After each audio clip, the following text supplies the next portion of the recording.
Welcome back to another episode of the Pivot and Go podcast. You are in for a treat today. Let me just preface, this is going to be a wild, wild ride. An incredible story with an incredible human being, the founder of Charity Water, Scott Harrison. So Scott, he was a nightclub promoter for 10 years, went on a trip to Liberia and changed his life, changed his feeling of purpose. It's not just about money. It's not about fame. It's not about what looks cool, a Rolex on your wrist, but it's about the impact you have on others. So Charity Water is different. It's bringing the trust back to charity. It's making charity cool, and it's saving millions and millions of lives, as you will see on this podcast, all that Scott is doing around the world to give people clean water, actual clean water, not just water, actual clean water. And some of the stories he tells, gonna tug at your heart. Just prepare yourself for that. You're in for an absolute treat with Scott Harrison. So without further ado, buckle up, because here we go. End of the road, just pivot and go. Pivot and go. Scott Harrison, welcome to the Pivot and Go podcast. Man, thank you so much for coming on here. And you're coming from one of my favorite cities in the United States, Franklin, Tennessee. From New York to Franklin. Tennessee. And I was a New York guy. I was Brooklyn, coaching for the Brooklyn Nets. So I know New York and Franklin, you are going to love it, man. But thank you for giving us awesome. 26 years in New York City. I mean, if you'd asked me before COVID, I was going to live and die in New York, raise my kids in a tiny 2-bedroom apartment. You know, we were just fighting it out. I would joke that, I would lease my Kia Sorento for $326 a month. And then I paid $600 to park it. And we were just like the frog that was boiled. But I'm like, but I'm taking the kids to the zoo in the Kia and I just don't care. And then COVID happened and we realized we did not want to live with a 4 and a 6-year-old in a 2-bedroom apartment that, probably cost 5 times more than a 2-bedroom apartment anywhere else in the world. And we moved to a farm in Pennsylvania. We did that for a year and a half, really rural living. We got 26 chickens. Awesome. I was working on Zoom from an attic. And then last Saturday we said, let's try something different. And we moved to Franklin for a year. So we're going to try out the South and we've loved it so far. So it's a cool place. That means next you're coming to the West Coast, the best coast, out by me here in Marina Del Rey. I don't know, or maybe you come down here to the South. We got a lot of people from LA coming. Hot chicken and Jenny's ice cream. I'm all in. Man, Scott, so start us off with a bang. So something maybe not everybody knows about you. Now, we know Scott Harrison as Charity Water and the amazing things that you've done for this world through Charity Water. But start us off with something a little bit different.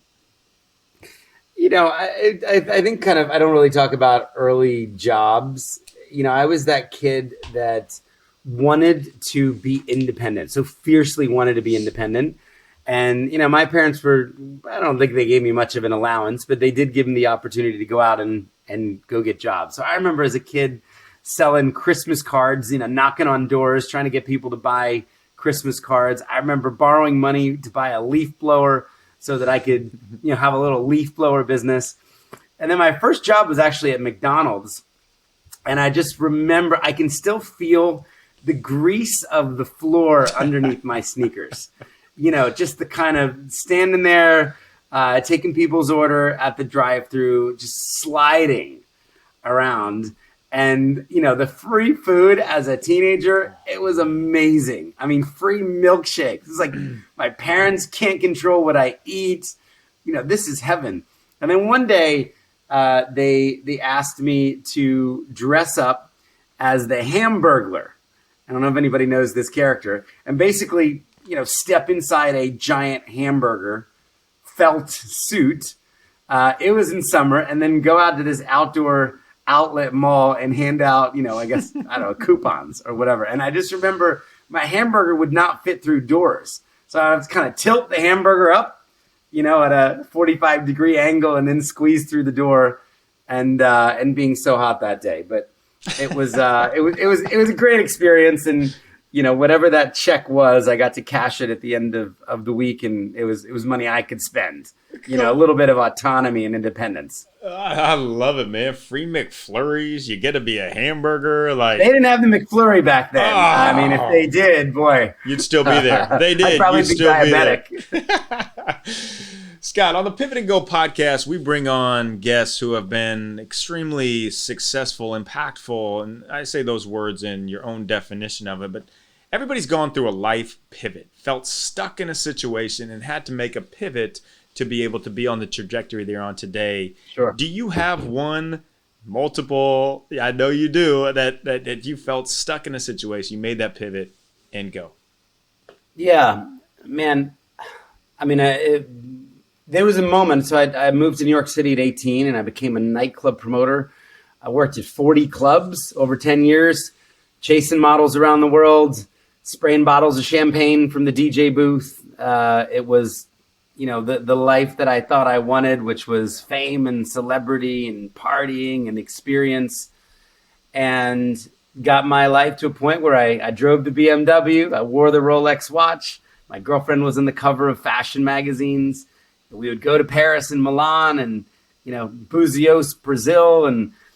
And I was just, there's no way else to put it really. I was miserable. I was empty. I was morally bankrupt. I was spiritually bankrupt. My parents had brought me up in the church and I had walked, so far away from any of that I lost my way. I'd lost my soul. And it was really the specific trip in South America. I remember going down to South America and it was in Uruguay, Punta del Este, Uruguay. And it was just like the most decadent, opulent trip. Private planes going down, servants waiting on us, cooking for us, like picking up our towels, folding them behind us. This compound, there was a yacht that came with the compound, and we just thought we were on top of the world, right? 2 weeks in South America. And I remember on New Year's Eve, there was this party, and we went to the fireworks store, and I think I threw down $1,500 on fireworks. And, we have a DJ, like the best DJ, and Guy from Cirque du Soleil is nearby, and he's coming to our party. And I just remember the next day around noon, the music was still going. Everybody was high, including me. And it just felt so unhealthy.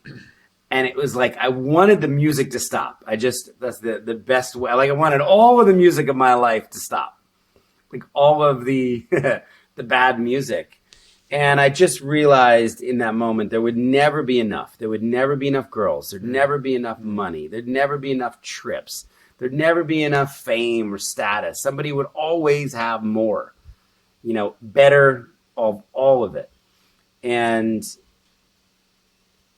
man, I just, I started praying again. It's like, it feels so cliche, but I kind of felt like the prodigal son. I wound up halfway around the world, like, surrounded by pig feces and missing home, missing the spirituality, the morality, the kind of the light of home. And then, that began a process of praying and reading the Bible again and trying to find a lost faith, reclaim a faith, make it my own, not my parents' faith, but my own faith. And that started, what became a much longer journey. But that was really the moment where I should have been happy. And by the way, everybody else around should have been happy, and they weren't either. It's like the veil was lifted. It's like when the lights come on at one of our clubs at 4 a.m, the club is disgusting. I mean, the banquettes have holes in them. Drinks have been spilled. There's 50 cigarette butts like underneath the tables. And when the light illuminates it, you would never go to one of these clubs if you saw it, during the day under bright lights when the Clorox comes out. So it was sort of like that as a metaphor for my life in that moment. Yeah, the wake-up call to take off your mask. That is a pain I like that. Yeah. That so many people struggle with. It is literally the biggest struggle where we think we have to be something. We think we have to live up to what society tells us we need to be. And you went from one extreme to the other. And obviously you've gone on to start Charity Water, which has helped over man, it's probably at like 600 or 700 million right now. I'm not sure the exact count, but we will get into that. Now, the thing, I want less of me and more of you, because I think you are one of the most phenomenal storytellers I've ever heard, and stories with impact. The stories I've listened to you tell have impacted me to make me feel like I was actually there. So can we go into some stories that have stood out to you, that have really shaped your life, shaped how you, maybe how you parent, how you're a husband, and just how you view what actually living is all about? Yeah, there's a couple that come to mind. I mean, so Charity Water, for people that don't know, we're 15 years old. We're a nonprofit organization based in New York City. And we just have a very simple mission, which is to bring people clean water, clean drinking water. And you got the problem numbers pretty spot on. It's about 771 million people right now across the planet don't have clean water. So about 1 out of 10 people alive, as we sit here recording this, are drinking dirty, unsafe, contaminated water. Maybe from a swamp, maybe from a dirty, muddy river, maybe from a little puddle in the ground. And, we think that number should be zero. Probably everybody listening thinks that the number should be zero, right? Everybody should have their most basic need met for life. So that's been the mission. And, we've tried to raise money for these projects now across 29 countries by just telling stories to everyday people. We don't take government grants. We don't work with a lot of corporations. It's really everyday givers, just people who are moved to give generously of what they have to help people get access to clean water. So, one of the early ideas, I actually started Charity Water on my birthday by throwing a birthday party. I was 31, and I said, I'm just gonna. I had quit nightclubs, sold everything I owned, gone to live in West Africa, Liberia, West Africa, for 2 years as a photojournalist. That's where I came across the water issue. And then I came back to New York at kind of 30, saying, I'm going to do this. I'm going to work on water. I'm going to start an organization. So we started with a birthday, which was mine. And I just charged everybody $20 to come to the birthday party. And I promised that 100% of that money would go straight to help people get water. And that night, 700 people came because I got a cool club donated. We gave everybody open bar for an hour, and they came, and we raised $15,000. And we immediately did our first couple projects. And then this idea of the birthday just kind of took on a life of its own. And the next year I donated my 32nd birthday. And I just asked everybody not to come to the party, to stay home. There was no party, but to donate $32 for my 32nd birthday. And 100% of that money would go. And I actually wound up raising $150,000 online. Oh my God. So a perfect 10x of that, first birthday celebration. All this to get into the story that I want to tell, which is there was a 9-year-old girl who heard about this idea, and her name was Rachel Beckwith, and she was in Seattle, Washington. And she says, well, I'm going to give up my birthday. I'm going to cancel my birthday party, and I'm not going to accept any gifts from friends or family, and I just want $9 donations to Charity Water. And she set a goal of helping what would be about 15 people. She set a goal of, 10 people. She set a goal of $300. She's like, I think I can raise $300, $9 at a time. And she went out there with this, and she raised $220. So she actually fell short. She did not reach her goal, and her mom said she was super bummed. And she was like, well, I'm going to try harder next year. I'll be 10. Maybe I can raise $300. And unfortunately, there was a terrible tragedy. There was a 20-car accident just after her birthday, and she was killed. She was the only fatality. A tractor trailer ran into the back seats and smashed her, crushed her. And I was actually in Africa at the time, and I landed at JFK and turned my phone on, and I learned about this tragedy. And her family reached out and said, we'd like to honor Rachel's last wish, which was not to have a party, not to get gifts like any 9-year-old, should want, or cake or any of that. It was for people that she'd never met a world away to get clean water. And man, it was so amazing to see this story spread, and people from the Seattle community started giving $9. And then it spread across the country and people started giving $9. Then it spread into Europe, down into Africa. People in Africa started going on the website and donating $9 in Rachel's honor. And she raised $1.2 million. Oh my gosh. From a goal of 300. Even more amazing, in the coming years, so many of the people that gave to her birthday donated their birthdays. They raised another $2 million. So she wound up with well over $3 million of impact, right? Helping over 100,000 people get clean water from that vision of 10. And I think, you mentioned the parenting thing. I mean, I have a 5 and a 7-year-old. I want my kids to not want Lego, to not want cake. I want my kids to have that heart to break from the commercialism and the materialism that we're just being fed every day, and to care about the suffering of others. I think for so many adults, it's easy with our issue or with so many issues to just accept or embrace the apathy. Like, what could I do about the water crisis? Like 770 million people, that's like twice the population of America. How could I ever do anything about that? So it's sometimes it's a child, a 9-year-old, who with such purity of heart and compassion and vision can lead the adults to action. $9 at a time. And then the next thing you know, that number comes down by 100,000 people, right? 100,000 people get clean water because a child inspired us all to do something.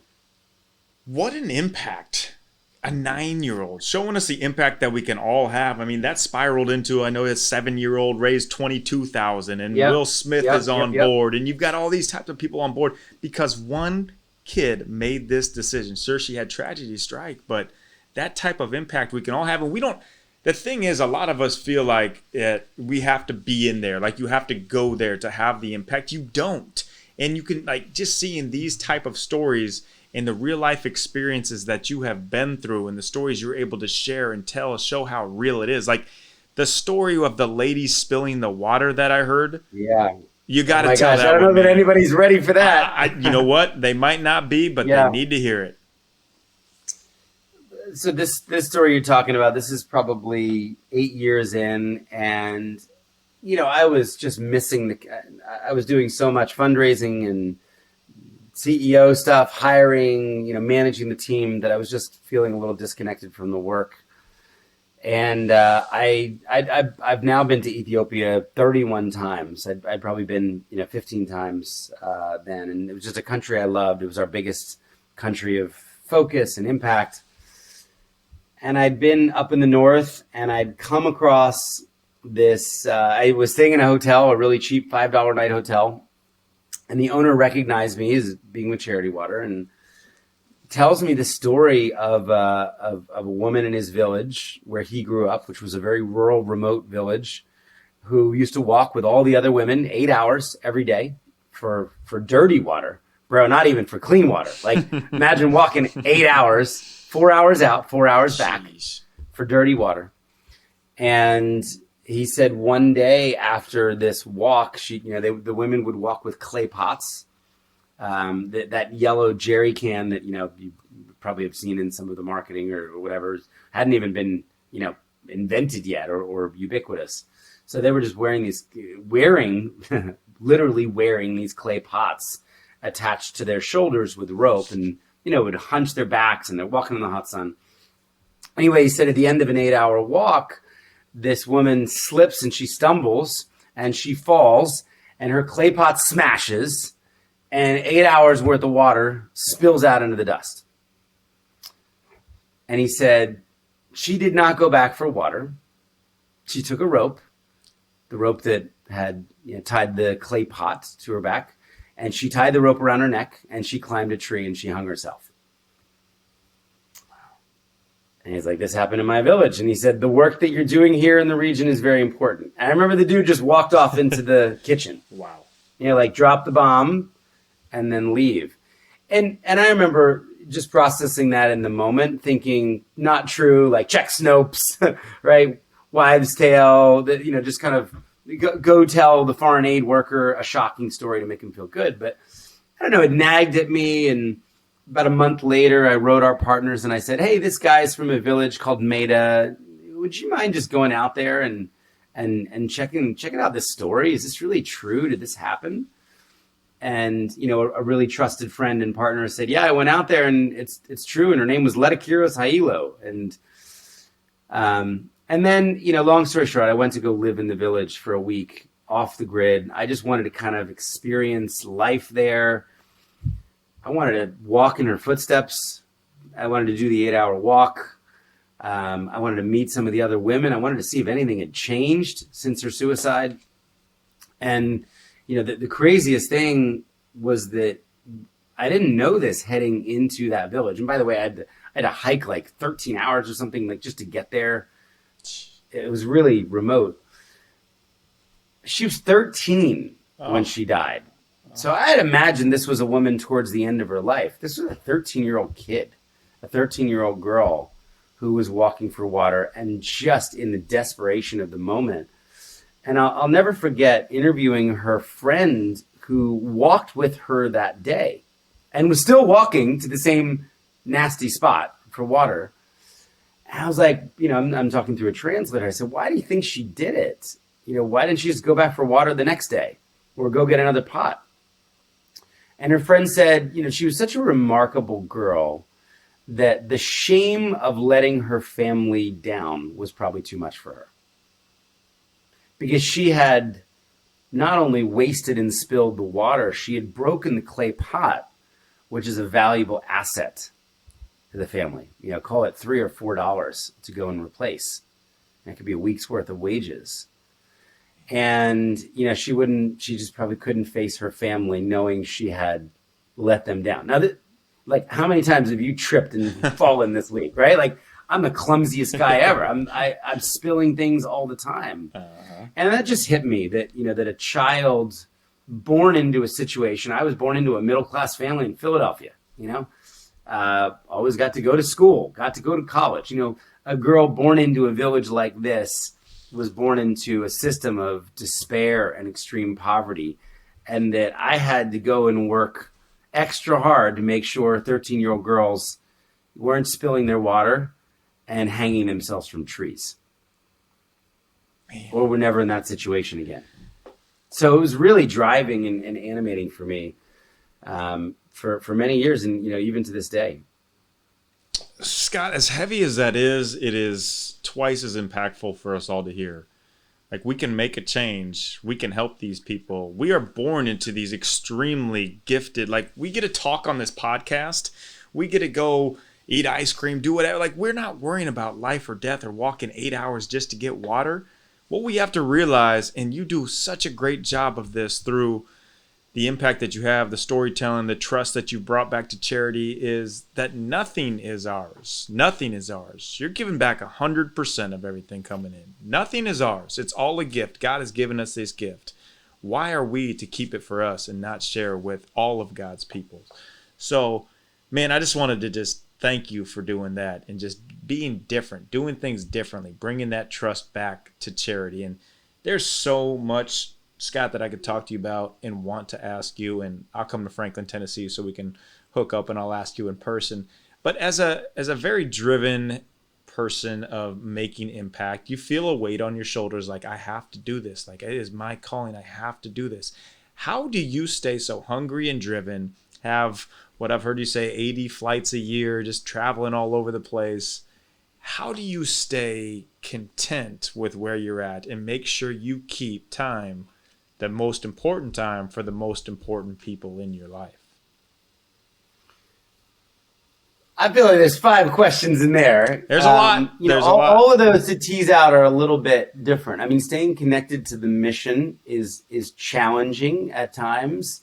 Because you find yourself doing so many things, business things that, aren't kind of the direct work.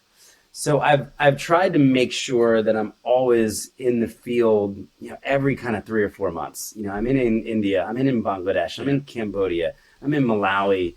I'm staying close to the work, the people on the ground that are drilling the wells, that are building the gravity fed systems, that are making the biosand filters. I'm so inspired by them. Just, one story, Art, we've done almost $100 million now just in Ethiopia of water project, a couple million people with water. And we've got about 8 drilling rigs operating there. And I was out with one of the drilling teams and talking to them, I realized they work 29 out of 30 days every month. Okay. They take 1 day off a month because the dry season lasts 8 months and then it pours rain and the rig can't go out on the roads. It gets stuck. So they basically have 8 months of prime drilling time. And rather than take weekends off or to take 8 days off a month, they just go 29 days and they take a day off. And then they go 29 days and they take a day off to maximize that time. And, dude, we're all talking about work-life balance and, I can't work anybody too hard, respecting everybody's boundaries. Like, don't send an email on a Saturday, right? Yeah. And these guys are literally like 8 to 8, 12-hour days with the urgency of saving lives. This rig can save lives. So rather than them going and having beers with the buddies or cigars or Jenny's ice cream, like the next day is every lost day is a lost opportunity for clean water for their people, right? These are Ethiopians serving Ethiopians, leading their community forward, leading their country forward. So, that's a lot of fuel. I'll come back from spending, a couple of days with the drilling team and, be so connected, be so fired up, want to work harder. I think, when it comes to family, I started having kids at 39, 40. So I'm an old dad. I've been doing this for a long time. And, because I put in those crazy hours building the organization in, kind of my 30s when I was single, and then, eventually engaged, I can spend more time now with my family. I've got a team of people, it's so much less is dependent on me to go out and make the speech or make rain or, I was doing, 80 or 90 flights a year before COVID. I mean, I'm going to drop that down to, by 2/3, nice. Maybe 3/4. I have loved being home with the family. I've loved spending more time with the kids and, I'm going to finish this podcast and we're going to a batting cage and then a baseball game, and I can coach first base because I'm not on a plane, in Las Vegas giving a speech. So I'm thinking about that now. Do I want to go to Las Vegas and give a speech or do I want to stand at first base, and yell at a bunch of kids who always do the wrong thing? I love it. Hey, call those steal signals. I know you got those down, but what you're doing right there, that's the epitome of leading leaders. Like, you don't have to do it the whole time. You build it, you put so much into it, and you've set it up so you can lead others. And I'm going to let you. But I will say, David, I mean, the 100-hour weeks in the beginning were real. Yeah, totally. And in some ways necessary. They buy the ability. And, I was not Netflix and chilling. I wasn't kind of worried in that, that entrepreneurship phase of work-life balance of, let me just make sure that, I mean, that's unpopular to hear, but, to give birth to an organization or a company, it requires an extraordinary amount of emotional energy, of physical energy, of time, of learning. And, I find a lot of people are not willing to put in that time these days. And, I find a lot of people kind of, even in their 20s, kind of, they want to go watch, 5 seasons of a TV show. It's like, man, go watch that amount of time in TED Talks. Yes. Or go read books and become an expert on the thing you're trying to do. Develop some proficiency. Turn that leisure time into focused, productive work or time. And I'm not saying don't eat well or sleep well. And I'm not advocating the kind of crazy Elon Musk, way off the spectrum work schedule. But, I do think, I'm able to have a much different balance now because of that hard work put in that there was many years early on and didn't have to come at the sacrifice of family because I started young. See, I agree. Balance is BS. We have different seasons in our lives. And that's all I'll tell 20-year-olds, like, make your happy hour going to connect, going to build relationships. Don't worry about going to the beer with your friends or watching Netflix and chilling. Like, make it impactful when you're younger. Work your butt off so you're able to set it up. Yeah. You buy the ability. Now we live in this microwave society where everybody wants it now, but you put in those 10 years to become an overnight success, or 20. Man, Scott, go to Las Vegas and give that talk, but then come back and coach first base as well. So people need to hear that talk. Now, all right, Scott, I could talk to you all day, but I want to get you to the baseball game here soon. So we're going to throw you on the rapid fire hot seat. Whatever comes to your mind, these short answers, throw them out there. I hate these things. Yes, that's why we're doing it. All right. Scott, do you have a favorite mindset quote that jumps out to you? Something that might be on your fridge, on your bathroom mirror, on your phone, something. Yeah, kind of mantra. Do not be afraid of work that has no end. Ooh, nice. Do not be afraid of never-ending work. Love it. Basically, and it's from an old ancient Jewish text. But what I get out of that is, if your intention is as you mentioned earlier, to be a giver, to say, how can I use my time and my talent and my money in the service of others to end needless suffering, it's never ending, right? You hear a lot about charities putting themselves out of business. I think that's the stupidest idea. I really think it's a stupid idea. I mean, I get it. It's a good marketing thing. But, when Charity Water solves the water crisis, hopefully one day with all the other great water orgs and partners out doing that, rather than drop the mic and, go work at Goldman Sachs, or I'll go try to, now go get rich, like we would have 30 years of experience, millions of donors who trust us, right? Who have a relationship with us. We should say, all right, great. What's next? People don't have a roof over their heads. Children are being trafficked. People don't have access to health care. People are going to bed hungry here or abroad. Let's take our 3, 5, 10, 20 million strong, generous tribe and let's go do something else. So there's no end point, right? There's no kind of, the work is never ending if it's postured that way. So I love that because, then you can have your goals and you're hitting your goals, but it's really more about the way you live your life or the intention of your life. Beautiful. The infinite game that we play, and it doesn't end until Simon Sinek shout out to Simon. Said that very well. Yeah. Until Jesus comes back. And sorry, this is not supposed to be rapid fire. I'm sorry. See, I blew this already. I'm trying to get you out of here to a baseball game. I'm giving you chances to say, rapid fire. Rapid fire, Scott. Okay, this is a fun one. Almost finished here. If you're having a dinner party, you can invite 3 people, dead or alive, you want to have a conversation with, learn from. Who are those 3 people? And what are you eating on your death row meal, Scott Harrison? Oh, my gosh. Albert Schweitzer, the famous doctor humanitarian, would be one. I'll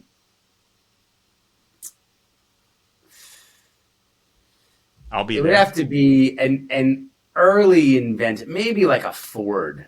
Somebody who just went the other way. I'd want to talk to them about, how to do it in the face of cynicism and skepticism. Nice. I love Brene Brown, and I've gotten to spend some time with her. So she's living, and she's a fantastic dinner guest and very provocative. And then, man, I'm a steak guy. I'd be eating steak for the last meal. You chew it, and I'd savor it. I'd chew it real slow. Beautiful. Ruth Chris Steak. There it is. I love that group right there. And Scott, how do we all follow you, support you, stalk you? And we are going to give, I'm going to make sure that we get this all out there, that people will give to Charity Water. I know me and my wife are going to tithe to you guys for sure, but just give us all the info.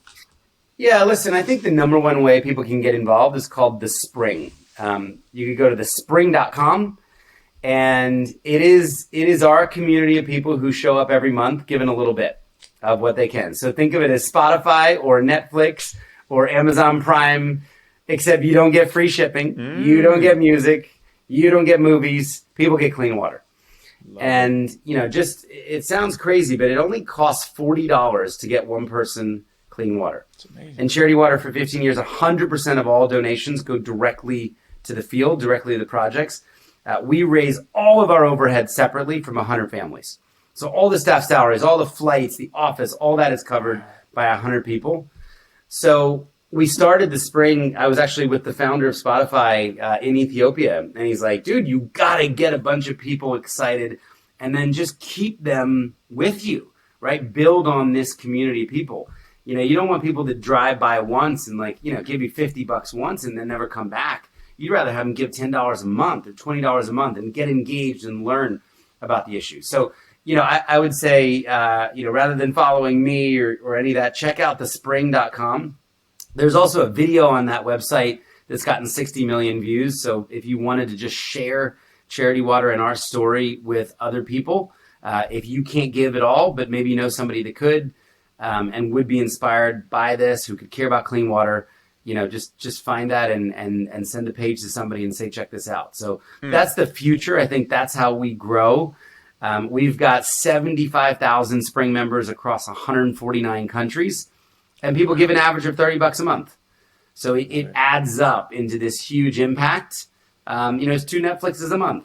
And there's a lot of people that can do that without even thinking about it on autopilot. And it makes a huge difference. Oh, Scott. So thespring.com and that's a really great way to help or share that with others. Dude, that's so cool. I'm on that. I feel like I have a lot of things that I pay monthly. I don't even know what idea, you would have 11. Are. If you're average, you would have 11. Come things. on. So, yes, that's but you get value from all 11 Yes. of those things. So this is kind of the membership where 100% of the value is passed on to others. Beautiful. Who need clean water. So that's the idea. Man, before I let you off this podcast, I just want to say thank you, number one, for giving your time. Secondly, thank you for being the person that you are, the impact you are having, and the genuine impact, the genuine person that you are. I've heard from so many people how great a guy you are, and they undersold you, Scott. Seriously. And I just love, man. you know what? I just love how you think outside the box. Like, there is no really box, but you think differently. You look at things from a different perspective, and you go the other way, and you go boldly the other way. And that's bravery. That's courage. Love it, man. Love it. So we have to do this again, man. We will. I love telling stories. So we'll get together, maybe Totally. in Franklin. Totally, man. Or LA. In Franklin. Okay, so as the last thing is we're going to drop the mic on this. If you could give the audience one word or 2 or 3 words, short phrase, if they're stuck in their life right now and they need to make a pivot and go, what would you tell them? And then I'm going to hit off. We're going to drop the mic on whatever you say here. Integrity even over everything else. Boom. Mic dropped. End of the road, just pivot and go. Pivot and go.